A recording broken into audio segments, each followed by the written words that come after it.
Yes. Welcome once again, everybody. Cannabis News with Joe Klare. It is October 5th, 2018, presented as always by the Marijuana Times. Check us out at marijuanatimes.org. Bunch of great articles there. This show as well. Social media links. Find it all at marijuanatimes.org. Also, make sure you subscribe to our YouTube channel.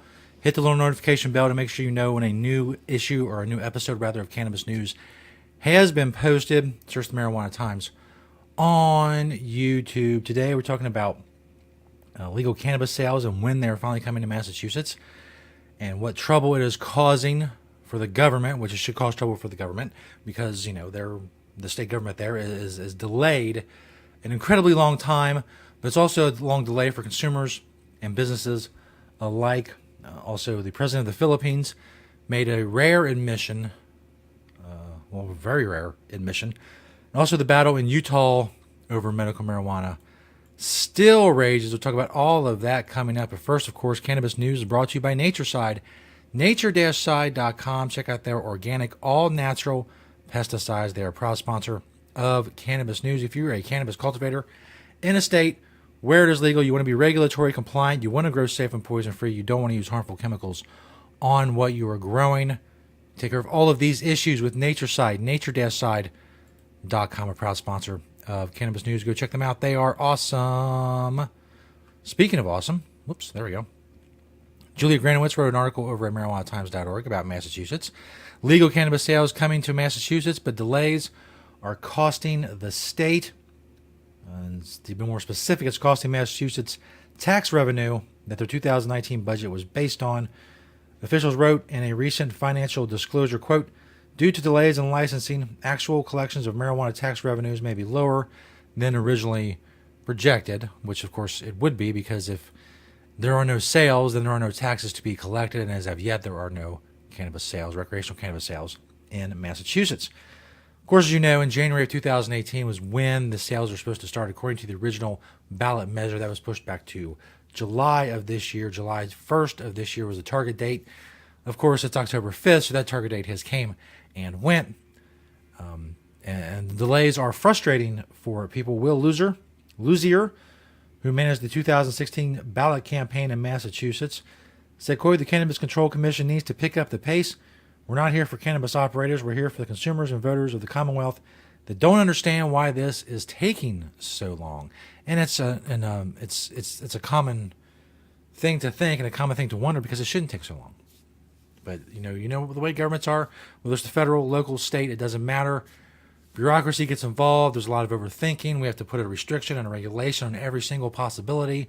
And before you know it, it's over 3 months past when recreational sales are supposed to start. And, you have nothing.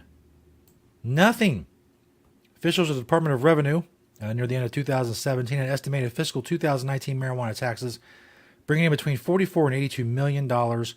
Luzier estimates that the state is losing roughly $176,000 each day since passing the July 1st deadline the budget was based on. Imagine that. Imagine if Walmart was losing $176,000 a day. They would not stay in business for long, but the government will do that, forever. And really, until the dollar collapses and everything comes crashing down, they'll just keep printing money and spending money. And the state of Massachusetts, they don't care about losing this money. They'll get the money somewhere else. They'll raise taxes. They'll do what they need to do. They'll get it from the federal government. It doesn't matter. And meanwhile, customers, they suffer. Well, they don't suffer. Most of them continue to go to the black market. And it survives and it stays alive because people are going to do what they have to do to get what they need.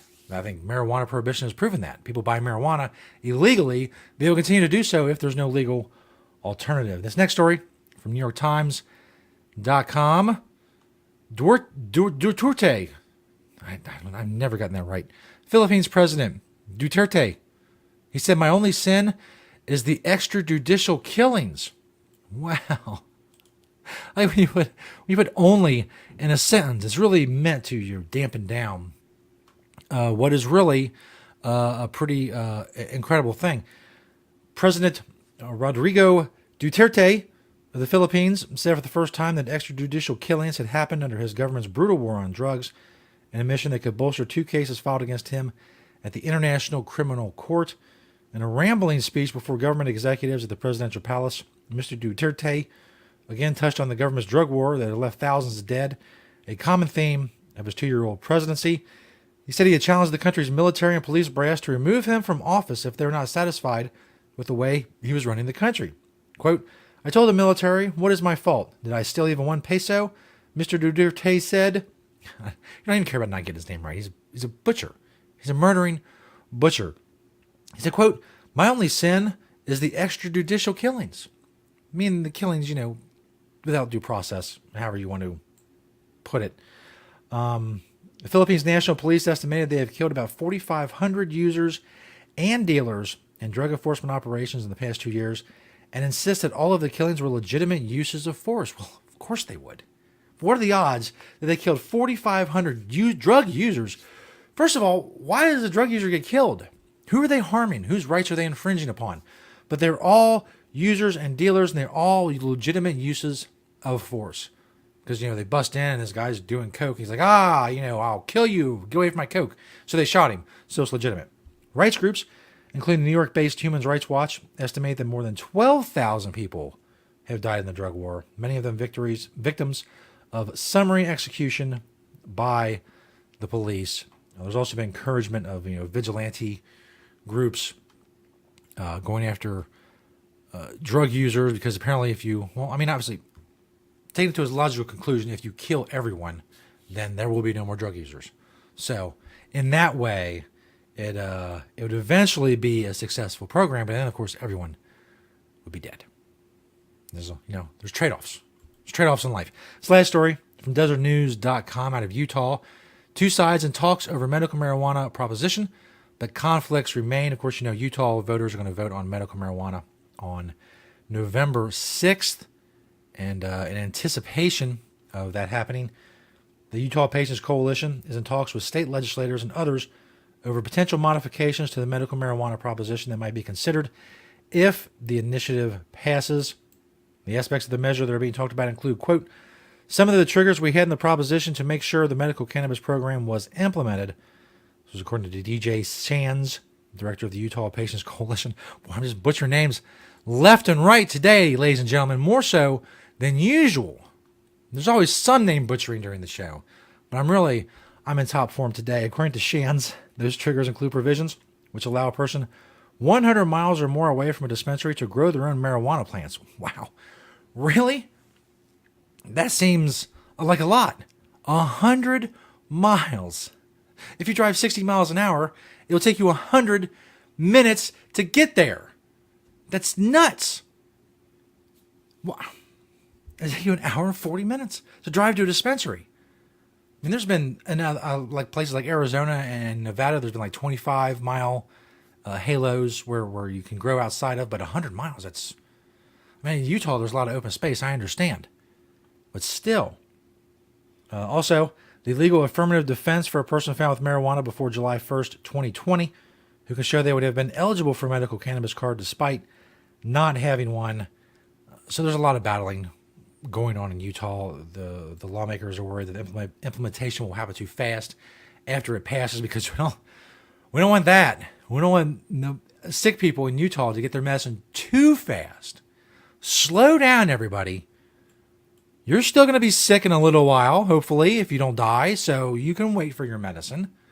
Calm down. Lawmakers need time. Lawmakers need time to do what dozens of other states have already done and showed them how to do.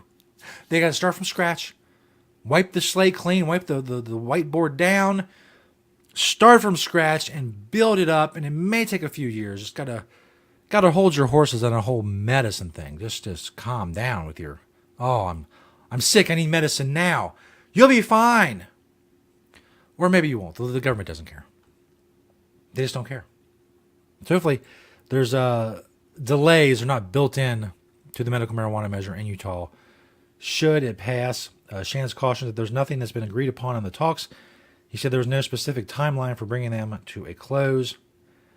Asked if he would entertain any compromise scenario in which the campaign walks away from Proposition 2, he said no, absolutely not. So November 6th, a lot of stuff going on, a lot of votes. Places like Michigan, Utah, Missouri, a lot going on.